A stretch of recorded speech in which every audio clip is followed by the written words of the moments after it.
रद्द ड्रामे की अगली किस्त तो काफ़ी इंटरेस्टिंग होने वाली है। जामिन सलार का बाप इस कदर घटिया निकलेगा कि अपनी ही बेटे को मरवाने की प्लानिंग कर लेता है।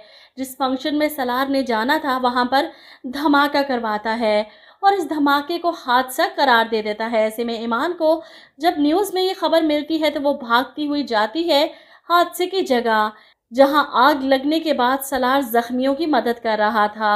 आग से अभी भी वो खौफज़दा है, लेकिन एक बच्ची को उठाकर ईमान की तरफ भागता है। ईमान तो इसे देखकर परेशान, सलार तुम ठीक तो हो? जिस पर वो चीखता है मैं नहीं बचा पाया। ईमान पूछती है किसको नहीं बचा पाए? जिस पर वो चिल्लाता है मैं अनाया को नहीं बचा पाया। अब अनाया तो सवेरा की बेटी थी, तो क्या वो भी वहाँ पर मौजूद थी? ये बड़ा सस्पेंस होने वाला है ड्रामे में। जबील के लिए तो डूब मरने का मकाम है कि जिस साजिश में वो शरीक है, इस साजिश में इसकी अपनी बेटी भी जान से जाएगी। बहरहाल सलार को ज़ख्मों की वजह से फ़ौरन हॉस्पिटल पहुंचाया जाता है, जहां पर हल्की फुल्की पट्टी करवाने के बाद वो रेस्ट करने को तैयार नहीं, अपना सर पकड़कर चीखता है, उठकर भागता है, मुझे जाना है। ईमान इसे रोकती रह गई, कहाँ जाना है मुझे बताओ, लेकिन वो किसी की नहीं सुनता, भागता हुआ वहाँ से निकल जाता है।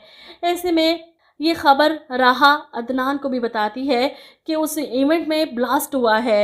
ये सुनकर अदनान परेशान, वो तो सलार का इवेंट था और यहाँ जामिन साहब खुश हो रहे हैं, सोच रहे हैं कि सलार तुम कैसे भूल गए कि मैं तुम्हारा बाप हूँ, अब बुझाओ एक और आग।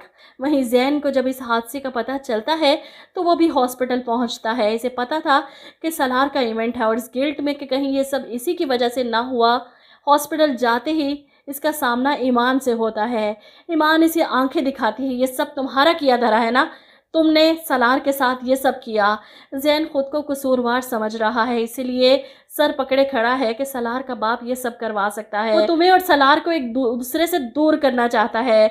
हॉस्पिटल आने से पहले वो जामिन साहब से मिलकर आया था, हैरान था कि एक बाप इतना कैसे गिर सकता है कि अपने ही बेटे को मरवाने की साजिश करे। ऐसे में जामिन जैन को ताना देता है, अगर तुम्हारी मोहब्बत की बासी कड़ी में फिर से उबाल आ रहा है तो सवाल जवाब मुझसे क्यों कर रहे हो। वो साफ मुकर जाते हैं कि मैंने कुछ नहीं किया, लेकिन जैन समझ चुका है कि सब इनका किया धरा। ईमान और सलार को अलग करने की बात की थी हमने, जान से मारने की नहीं। जामिन साहब की हठधर्मी सुनकर वो परेशान ईमान से बात करने आया था। जब इंसान अपनी तकलीफ़ में हो तो दिमाग कहाँ काम करता है, अच्छाई और बुराई के दरमियान की लकीर छोटी हो जाती है। ईमान जैन से कहती है कि तुम जो कुछ मर्जी कर लो, मैं फिर भी तुम्हारी कभी नहीं हो सकती, सुना तुमने, मैं तुम्हें नहीं मिलूंगी। ऐसे में सलार पहुंचता है घर और अपने बाप के सामने आकर खड़ा हो जाता है। थोड़ी सी भी मर्दानगी बाकी है ना तो सामने से वार करें। जिस पर जामिन साहब जवाब देते हैं, करूँगा ना, बस थोड़ी देर इंतज़ार करो। वो सब कुछ बेच बाच कर, पैसा लूट कर, जेवर बेच कर यहाँ से फ़रार होने वाले हैं। और यही बात शैला कामरान से करती है कि वो जायदाद नहीं बना रहा, अपना एग्जिस्ट प्लान तैयार कर रहा है, किसी भी लम्हे यहाँ से भाग सकता है, हम सबको यहाँ फंसा कर निकल जाएगा वो। और ऐसा ही होता है। जामिन को पता चलता है कि इसके गिर्द घेरा तंग होने वाला है तो वो फ़ौरन अपना सामान उठाता है। शैला इससे पूछती रह गई कि कहाँ जा रहे हो, इतनी हड़बड़ी में क्या हुआ, तो वो इसे धक्का देता है और वहाँ से भाग जाता है। उम्मीद है कि इसके भागने से पहले सलार पुलिस लेकर आ जाएगा अपने बाप को गिरफ्तार करवाने। सारे फसाद की जड़ तो यही है।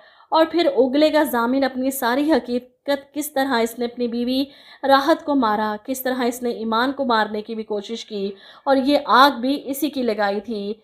पैसा क्या ऐसी चीज़ है कि इंसान अपनी औलाद को भी मरवाने पर नहीं हिचकिचाता? कितना अरसा बैठकर खा लेगा ये।